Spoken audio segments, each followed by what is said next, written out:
C'était le loup des steppes. Qui donc encore cherchait à retrouver, sur les ruines de sa vie, un sens volatilisé? Qui endurait des souffrances apparemment absurdes, poursuivait une existence apparemment insensée, conservait au fond de la folie la plus chaotique le secret espoir d'une révélation, d'une manifestation de la présence divine? Bonjour à tous et bienvenue dans le deuxième épisode de la quête du sens. On parlait lors du premier épisode de ce qu'était l'homme absurde chez Albert Camus en tant qu'être humain qui ne met pas fin à ses jours sous prétexte que la vie est absurde, mais qui au contraire y consent pleinement. Et dans ce deuxième épisode, j'ai trouvé judicieux de vous parler d'un personnage qui est en quelque sorte l'antagoniste de cet homme absurde. Il s'agit d'Harry Haller, personnage principal du livre Le loup des steppes, écrit par un auteur allemand que vous connaissez peut-être, Hermann Hesse, et publié en 1927. Alors, ce roman, pour recontextualiser dans l'œuvre de Hermann Hesse, c'est peut-être son chef-d'œuvre, et Thomas Mann, grand ami de Hesse et autres immenses écrivains du début du XXe siècle, dira d'ailleurs que Le loup des steppes est le livre qui lui a ni plus ni moins réappris à lire. Et on va le voir, les inspirations d'Hermann Hesse sont les suivantes, de Nietzsche à Jung, en passant par le bouddhisme et le christianisme.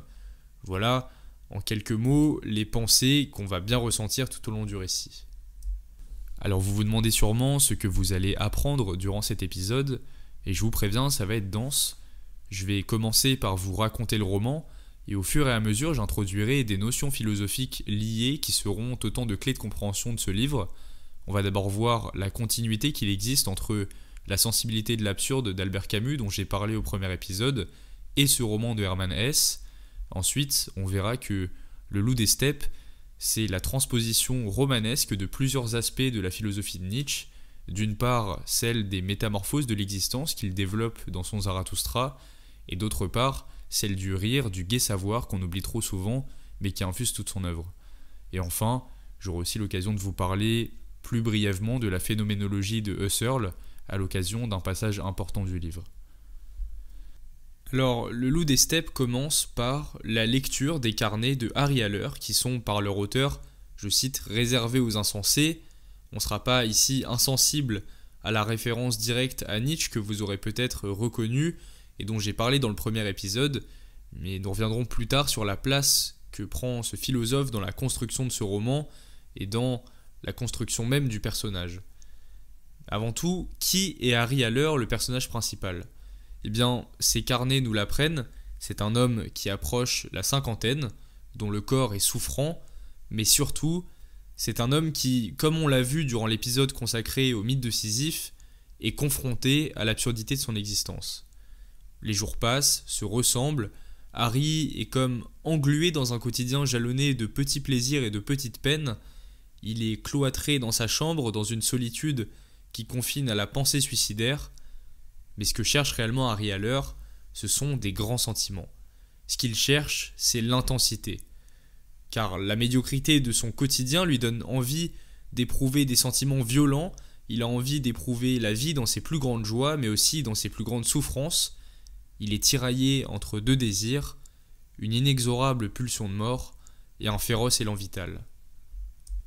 Harry Haller, qui se surnomme lui-même le loup des steppes, et on va voir juste après pourquoi, est un être profondément paradoxal. Tantôt il aime l'ordre et la propreté, disons petite bourgeoise, tantôt il préfère le désordre, où, je cite, les ouvrages, les manuscrits, les fruits de la pensée sont tous profondément marqués par la détresse de l'individu solitaire, par la question de savoir ce que signifie être un homme, par le désir nostalgique de redonner sens à une existence humaine devenue absurde. Alors on le comprend avec cette citation, et ce à la lumière des enseignements de Camus, Harry Haller est face à un mur absurde, celui du sens de son existence. La question est donc de savoir comment Harry Haller va se comporter face à cette situation, et la suite du roman nous l'apprend, mais avant ça, je tenais à vous prévenir également, ne soyez pas surpris, car tout au long de ce récit, la fiction va ici souvent rencontrer la réalité. Il faut faire preuve d'une certaine ouverture d'esprit pour vraiment comprendre la symbolique derrière les éléments fictifs que va ajouter Hermann Hesse à son roman.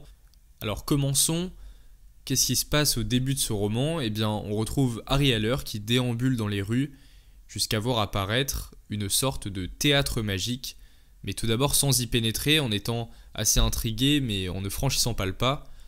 Finalement, Harry Haller va continuer à marcher et trouver refuge dans un vieux bistrot. Il va y boire quelques verres puis repartir dans sa mansarde, s'interrogeant au passage sur la musique classique et le sort de l'art, du beau et du sacré dans l'Europe occidentale, mais sans grand espoir. C'est un passage que je vous recommande, qui est très intéressant pour comprendre la psychologie du personnage. Et en cela, on comprend que le personnage principal, Harry Haller, c'est un loup solitaire parmi un troupeau de chèvres. C'est quelqu'un qui ne comprend pas son époque, qui est terriblement nostalgique, et cela nous confirme d'ailleurs que sur ce point, Harry Haller, le personnage principal, et Hermann Hesse, son créateur, entre guillemets, sont une seule et même personne. Puisque dans la préface, l'auteur nous dit, je cite, « Ma position à l'égard du monde actuel ne changera plus beaucoup. Je ne crois pas à notre science, ni à notre politique, ni à notre façon de penser, de croire, de nous divertir. Je ne partage pas un seul des idéaux de notre temps. Mais je ne suis pas pour autant un homme sans foi. Je crois aux lois de l'humanité, vieilles de plusieurs millénaires, et je crois qu'elles survivront à tous les troubles de notre époque. » Alors, après avoir dit ça dans la préface, Hermann Hesse évoque ensuite la nécessité de remplacer le culte des idoles contemporaines par une croyance nouvelle, et cette croyance, dans son ouvrage Le Loup des Steppes tout au moins, c'est la foi en l'humour. Mais avant de développer cette idée, avançons dans le récit. Sur le chemin du retour, en rentrant chez lui, Harry va pas pouvoir s'empêcher de repenser à ce théâtre magique, mais il n'a aucun moyen de contacter qui que ce soit, il n'a aucune adresse, et c'est alors que va lui apparaître un représentant de ce théâtre, et ce représentant va donner à Harry un petit livre ayant pour titre « Traité du loup des steppes », qui ne va, comme vous pouvez l'imaginer, pas tarder à susciter le plus grand intérêt chez Harry, qui va tout de suite reconnaître ce surnom qu'il se donne à lui-même. Il va alors rentrer chez lui et dévorer ce traité. Et que va-t-il y découvrir? Eh bien, que toute cette histoire va bien plus loin qu'une simple coïncidence. Non seulement le traité parle du loup des steppes, qui est son surnom, mais aussi il s'adresse étrangement à Harry en citant même son prénom. Le traité décrit d'ailleurs parfaitement Harry Haller en tant qu'être composé de deux archétypes qu'on comprendra au sens de Jung, c'est-à-dire vulgairement d'un symbole primitif universel appartenant à l'inconscient collectif. Et ces deux archétypes qui composent la personnalité d'Harry Haller, il s'agit du loup des steppes d'une part et du bourgeois d'autre part. Harry est un être à la fois humain et animal. Son côté animal d'abord le rend solitaire. Il lui confère une profonde aspiration à la liberté, au sauvage, à courir les steppes et les louves, à la soif de sang et de destruction. Et par ailleurs, son goût naturel pour la nuit l'oblige à la solitude, à l'indépendance, qui le rendent incapable de mener une vie rangée, une vie dans un travail de bureau par exemple. Mais cette aspiration profonde à la liberté, une fois assouvie, le loup des steppes se retrouve effectivement seul et indépendant, et alors commence toute la tragédie de son existence. Il souffre de ce qu'il désire le plus au monde, c'est-à-dire qu'en tournant le dos au monde et au côté grégaire social de l'homme ordinaire, en se retranchant dans sa chambre avec ses livres, Harry Haller va paradoxalement tuer le loup des steppes en lui, et cette part animale va mourir symboliquement en s'accomplissant. Finalement, le loup des steppes en Harry n'existe que parce qu'il s'oppose au monde qu'il rejette. Et Harry a beau être très entouré et recevoir beaucoup d'attention, il est pourtant parfaitement incapable de partager son existence avec autrui, et cette mort symbolique de sa part animale en lui va engendrer chez Harry une sévère tendance suicidaire, mais on va le voir, c'est une tendance suicidaire qui n'est pas pour autant dépourvue d'élan vital. Au contraire même, le loup des steppes, conscient et prêt à chaque instant à prendre la porte du trépas, puise dans cette conscience la force de vivre, la curiosité, l'intensité des sentiments et même des pires sentiments. Et c'est intéressant ici de remettre en perspective cet aspect de la conception du suicide que nous offre Hermann Hesse avec ce qu'en pense Camus, car de même que dans la pensée du mythe de Sisyphe, le suicide est ici la porte de sortie par laquelle l'individu se dérobe à son existence, qu'Harry est d'ailleurs prêt à emprunter à tout moment pour fuir l'absurdité de sa vie. Et je parlais un peu plus tôt du rapport paradoxal qu'entretient la partie loup des steppes d'Harry Haller avec le monde et du fait qu'il n'existe qu'en s'opposant à lui. Et en effet, le loup des steppes a une haine fondamentale, viscérale, envers cette deuxième part qui compose Harry Haller et qui est celle du bourgeois. Mais cette détestation interne, celle du loup des steppes envers le bourgeois, eh bien, ce n'est, on le comprend, qu'une haine de soi, puisque Harry Haller est lui-même un bourgeois. Et le bourgeois, qu'est-ce que c'est ? Eh bien, le traité nous l'apprend, c'est un être caractérisé par la tentative de trouver une zone médiane entre deux extrêmes. Le bourgeois déteste l'absolu, il préfère la nuance. Entre le saint et le débauché, le bourgeois ne s'abandonnera pas à l'ivresse ni à l'ascèse, il ne tend d'ailleurs pas au sacrifice de soi, mais bien à la préservation de soi.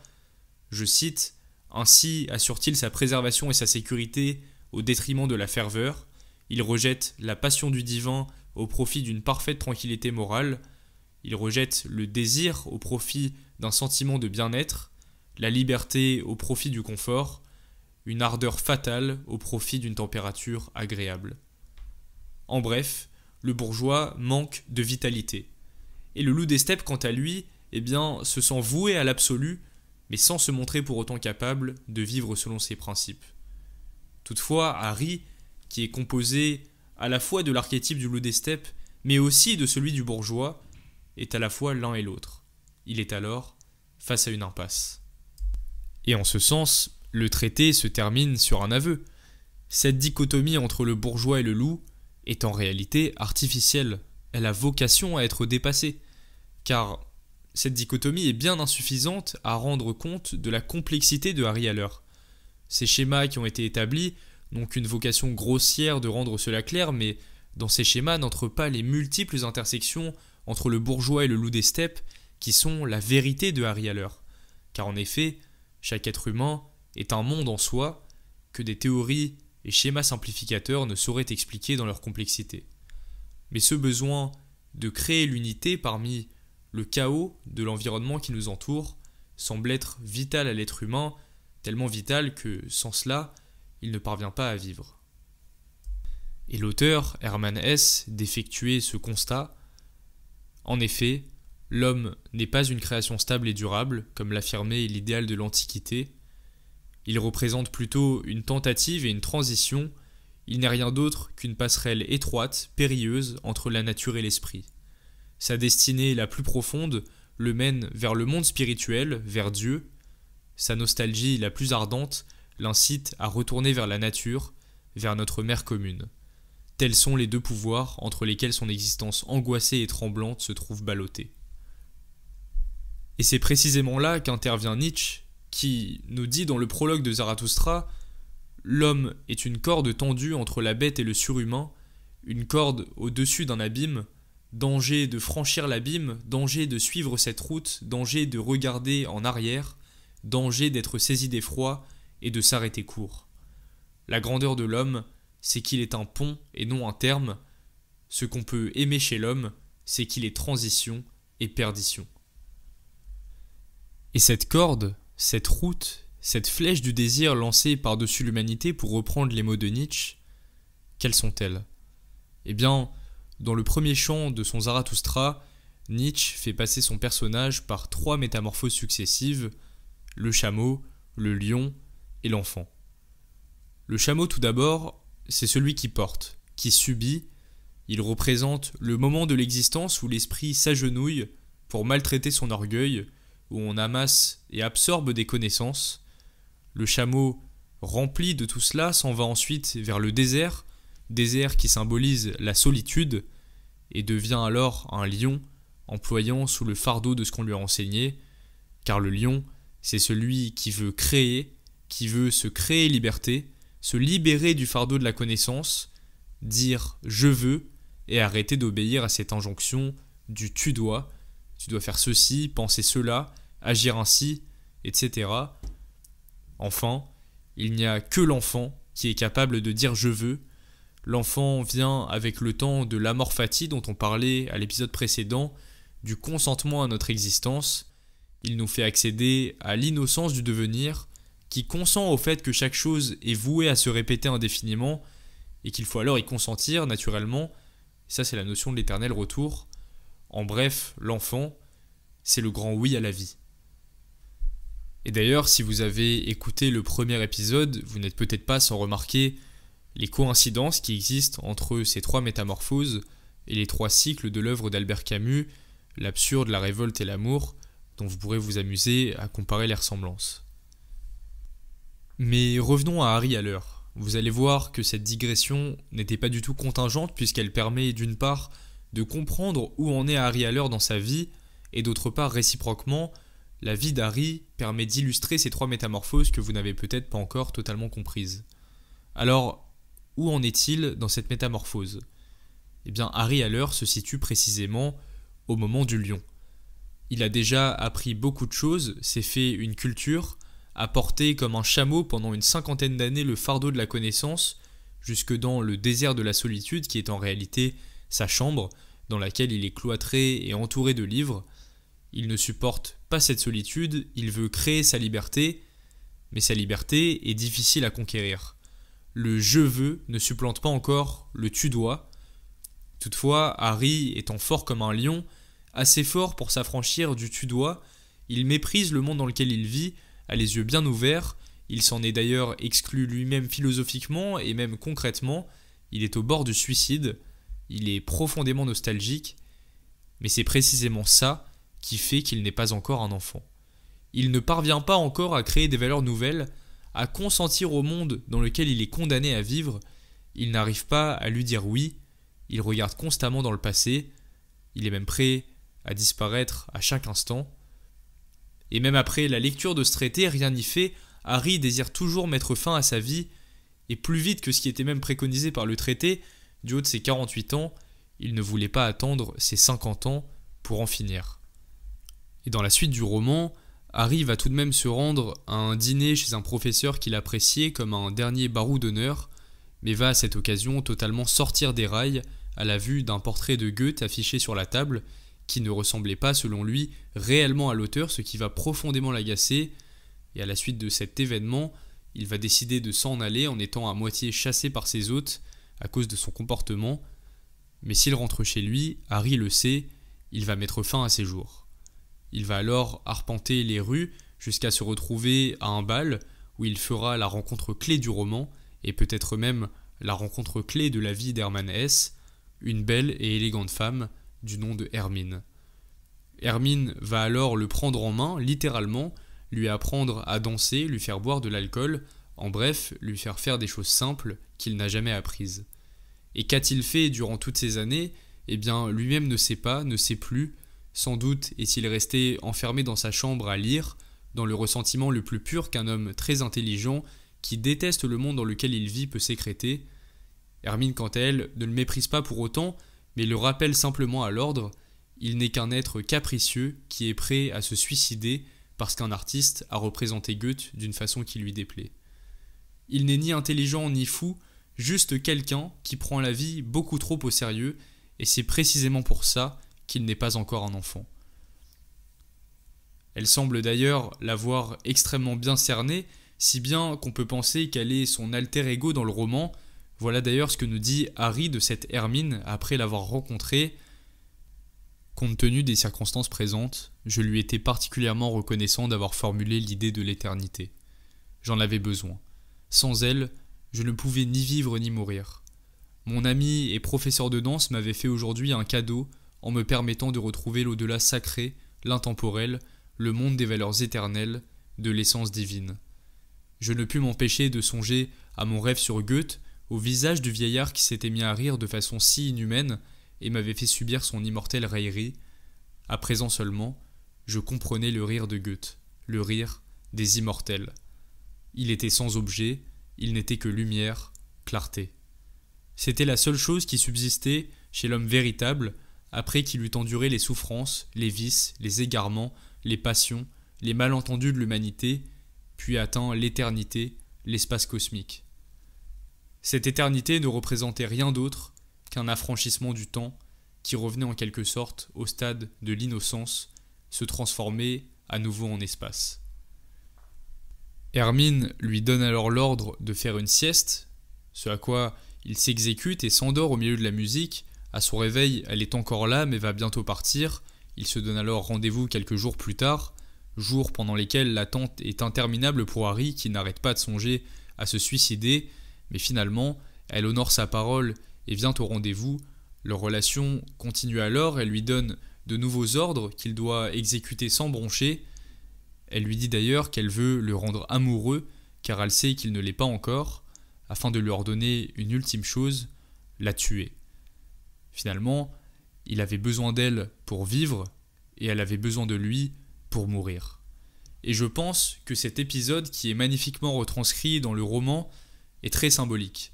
Hermine joue le rôle du catalyseur dans la métamorphose d'Harry du lion à l'enfant, et on nous le dit, elle veut le rendre amoureux, elle veut qu'il éprouve l'amour. Et que représente Hermine ? Eh bien la vie, la joie, la danse, la fête, en d'autres termes, Hermine est le pont qu'Harry doit emprunter pour passer dans le cycle de l'amour, dans la peau de l'enfant, de celui qui aime, qui consent, qui dit oui à la vie. Et après cet événement, leur relation continue toujours, elle l'oblige à apprendre à danser en vue d'un bal, puis Hermine met Maria, une magnifique jeune femme, dans le lit d'Harry. Ils passent quelques jours ensemble, prennent de la cocaïne et de l'opium, et Harry se rend alors au bal pour lequel Hermine l'a tant préparé à la danse. Il ne se sent alors pas bien, redevient un loup au milieu de la foule, il veut s'en aller, mais a perdu le jeton de son vestiaire. Un homme apparaît alors d'une manière magique, furtivement, et lui donne son jeton, sur lequel n'était pas inscrit un numéro, mais une invitation au théâtre magique du début du roman, en précisant qu'Hermine était en enfer et que le coût de l'entrée était celui de la raison. Alors, Harry s'y rend, et en arrivant dans le théâtre magique, il se retrouve face à une multitude de portes. Chaque porte offre l'expérience la plus réaliste d'un monde surréaliste, mais il est prévenu, nous sommes ici à l'intérieur d'un théâtre magique où rien n'est réalité, où tout est image. Choisis-en des belles et des joyeuses afin de prouver que tu n'es effectivement plus attaché à ta personnalité équivoque. En fait, le théâtre magique, c'est un test pour Harry, pour voir s'il est prêt à abandonner sa part de loup des steppes, son côté sérieux, pour se laisser aller à l'autodérision. Alors, accrochez-vous bien, car si vous lisez ce roman un jour, c'est à ce moment précis que l'histoire va devenir totalement délirante. Alors, pour des raisons pratiques, je ne vais pas vous énumérer la totalité des portes qu'Harry va pousser dans ce théâtre magique, mais on va s'attarder spécifiquement sur une expérience qu'Harry va avoir à l'intérieur de celui-ci, et sur une deuxième de manière un peu plus légère. Alors, la première expérience, c'est celle de la rencontre avec Mozart. En poussant une porte, Harry va rencontrer son idole dans la musique, Mozart, avec qui il va pouvoir discuter de l'invasion de la technique dans l'art. Mozart va alors lui faire écouter un chef-d'œuvre de la musique classique par l'intermédiaire d'une radio, cherchant ainsi à lui démontrer que peu importe la technique utilisée, peu importe l'intermédiaire utilisé pour retranscrire une œuvre, l'âme derrière elle demeure, et que là, comme partout dans l'existence, il y a un intermédiaire entre l'absolu et l'expérience sensible dont il faut rire pour ne prendre au sérieux que ce qui en vaut la peine. Et pour éclairer ce passage, j'ai trouvé intéressant de vous parler d'Edmond Husserl, un philosophe austro-hongrois né en 1859 et mort en 1938, et particulièrement de sa phénoménologie. Alors qu'est-ce que la phénoménologie ? Ce n'est pas lui qui l'a inventée, elle nous vient plutôt d'Heidegger, c'est l'étude des phénomènes. Et la phénoménologie de Husserl, c'est spécifiquement l'étude des essences de ces phénomènes. Alors qu'entend-il par la notion d'essence ? Eh bien c'est pour lui une réalité ultime sans laquelle les choses ne seraient pas ce qu'elles sont, mais pour trouver ces essences et les dissocier du superflu de l'empirique et de l'étude des phénomènes, il faut être méthodique, il faut être scientifique. Il faut procéder à ce que Husserl appelle une réduction phénoménologique, c'est-à-dire à une mise entre parenthèses du monde objectif, des choses extérieures, pour saisir le sens qu'il y a derrière, c'est-à-dire ce qui parvient directement à la conscience. Et ce que nous illustre cet épisode de la rencontre fictive entre Mozart et Harry Haller, c'est précisément ça. Il existe un intermédiaire entre la musique et la perception d'Harry, et cet intermédiaire est une radio qui rend un son plus que médiocre. Et ce que Mozart invite Harry à faire, c'est d'oublier cette radio, pour n'écouter que le chef-d'œuvre qu'elle retransmet. Car cette radio en elle-même ne retransmet qu'une suite de notes musicales, de signaux et de fréquences. Mais qu'est-ce qui fait que lorsqu'on entend une musique, on entend plus qu'une série de notes isolées? Eh bien c'est précisément ça, l'essence d'un phénomène, c'est l'harmonie d'une suite de notes musicales, c'est la quête du transcendant qui existe dans l'immanent, c'est ce qui parvient à notre conscience parmi la réalité objective des phénomènes. Enfin, après avoir derrière une dernière porte poignardé Hermine qui dormait aux côtés d'un autre, Harry fait face à son propre jugement par le théâtre magique. Il est accusé d'en avoir abusé et de s'en être servi pour vouloir se suicider, après avoir tué le reflet d'une jeune fille avec le reflet d'un couteau, nous dit le roman, ne faisant ainsi preuve d'aucun humour. Les juges du théâtre vont d'ailleurs dire à Harry, je cite, « Vous devez vivre et apprendre à rire. Vous devez apprendre à écouter cette satanée musique radiophonique de la vie, à vénérer l'esprit qui transparaît derrière elle, à vous moquer de tout le tintamarre qu'elle produit. C'est tout. On ne vous demande pas plus. » Alors Harry est ensuite condamné à une mort symbolique pour lui, la vie éternelle et une interdiction de théâtre magique pendant 12 heures. Le tribunal finit son jugement par un rire en chœur, et Mozart réapparaît alors à Harry et appuie le propos du tribunal en lui disant « Apprenez d'abord à écouter, apprenez d'abord à prendre au sérieux ce qui en vaut la peine et à rire du reste. » Harry est donc prêt à tout pour être exécuté. Il ne saisit toujours pas l'humour de l'existence qui s'impose dès lors qu'on en comprend l'absurdité. Le livre se termine sur la transformation de Mozart en Pablo, le propriétaire du théâtre magique et ami de Harry, avec une ultime injonction à l'humour, à se jouer de l'existence qui n'est qu'absurdité et souffrance. Alors j'en ai conscience, vous venez sûrement d'ingérer beaucoup d'informations et vous êtes bien courageux si vous êtes encore ici à m'écouter, mais je vous rassure, nous sommes enfin arrivés à la fin du récit. Toutefois, vous aurez remarqué l'importance galopante du rire tout au long du roman, et en effet, Hermann Hesse semble nous proposer une autre issue à l'absurdité de la vie, une autre manière de se révolter, c'est l'humour.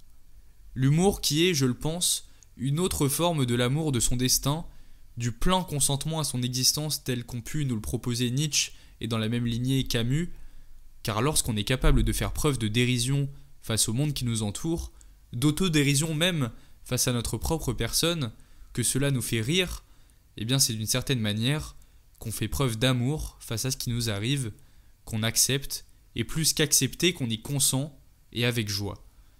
Et c'est ici, encore une fois, que Nietzsche frappe avec une philosophie du rire. En effet, dans le Gai Savoir, il considère l'existence comme une comédie, et nous dit d'ailleurs que nous vivons dans une ère de tragédie à laquelle succédera, il l'espère, l'ère de la comédie. C'est ce que symbolise parfaitement Harry Haller, qui vit la tragédie de son existence et qui est mené à en rire.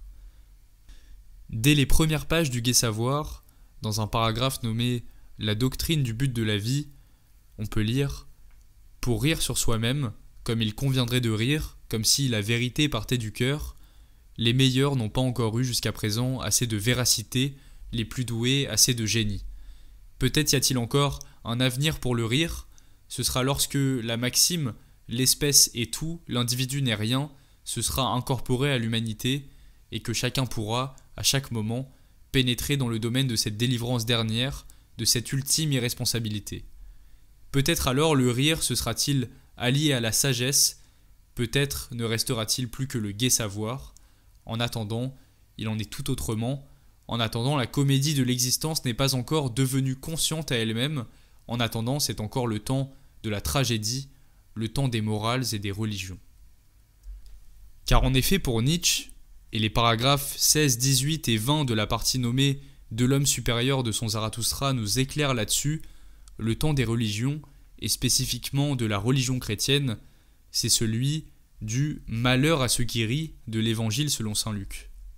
C'est celui de l'homme qui n'avait trouvé aucun motif de rire dans ce monde, là où un enfant même y trouverait des motifs, et juste après de dire « c'est qu'il manquait d'amour ». Autrement dit, et on en revient à mon propos de tout à l'heure, l'humour n'est pas possible sans amour de notre existence. Puis Zarathustra proclame enfin « Homme supérieur, apprenez donc à rire ». Cette injonction résonne comme une ultime épreuve, la même à laquelle le tribunal du théâtre magique a soumis Harry Haller, s'il veut prouver qu'il est un homme supérieur et qu'il est digne de rejoindre le camp des immortels, le camp de l'éternel, alors il doit faire preuve de dérision. Cela n'est certes pas donné à tout le monde, et en cela Nietzsche précise au paragraphe 327 du Gai Savoir, nommé « Prendre au sérieux », l'intellect de la plupart des gens est une lourde, sombre et grinçante machine difficile à mettre en mouvement. Quand ils veulent travailler avec et bien penser, ils appellent ça « prendre la chose au sérieux ». Ah, qu'il faut que ce bien penser soit pour eux chose difficile. Dès qu'il en est question, la gracieuse bête humaine perd, semble-t-il, toute bonne humeur, elle dit qu'elle devient sérieuse. Là où l'on rit, où l'on s'amuse, la pensée ne vaut pas bien cher ?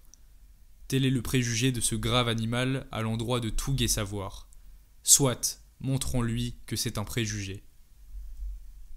Finalement, on le comprend, et ce sera le mot de la fin, la seule voie de la réconciliation, c'est l'humour. L'humour qui permet au loup des steppes n'ayant pas su dépasser la dimension tragique de son existence d'accomplir l'impossible, l'humour qui permet à l'homme étant plongé dans l'absurdité de dépasser cette absurdité et de se révolter par l'humour, par l'amour, de redevenir un enfant. L'humour enfin, qui est peut-être la seule et unique chose qui vaille, la seule et unique chose à prendre au sérieux. Alors je vous remercie de m'avoir écouté. Si vous avez écouté ce podcast sur YouTube, je vous invite évidemment à liker si vous avez aimé, à mettre des commentaires pour me faire part de vos retours et à vous abonner à la chaîne. Si vous avez écouté ce podcast sur une autre plateforme, je vous invite à partager votre avis et à défaut, vous pouvez me contacter sur Instagram pour m'envoyer vos retours. Ça me fera toujours plaisir de vous lire et de savoir ce que vous en pensez. Alors, je vous invite également, comme je vous l'ai dit au premier épisode, à vraiment réécouter ce podcast, à ruminer ce qui vient d'être dit, à vous en faire une réflexion personnelle, car il n'y a que comme ça que vous ancrerez la connaissance dans votre mémoire. Je vous remercie encore une fois de m'avoir écouté, et on se retrouve au prochain épisode. C'était le loup des steppes. Qui donc encore cherchait à retrouver, sur les ruines de sa vie, un sens volatilisé ? Qui endurait des souffrances apparemment absurdes, poursuivait une existence apparemment insensée,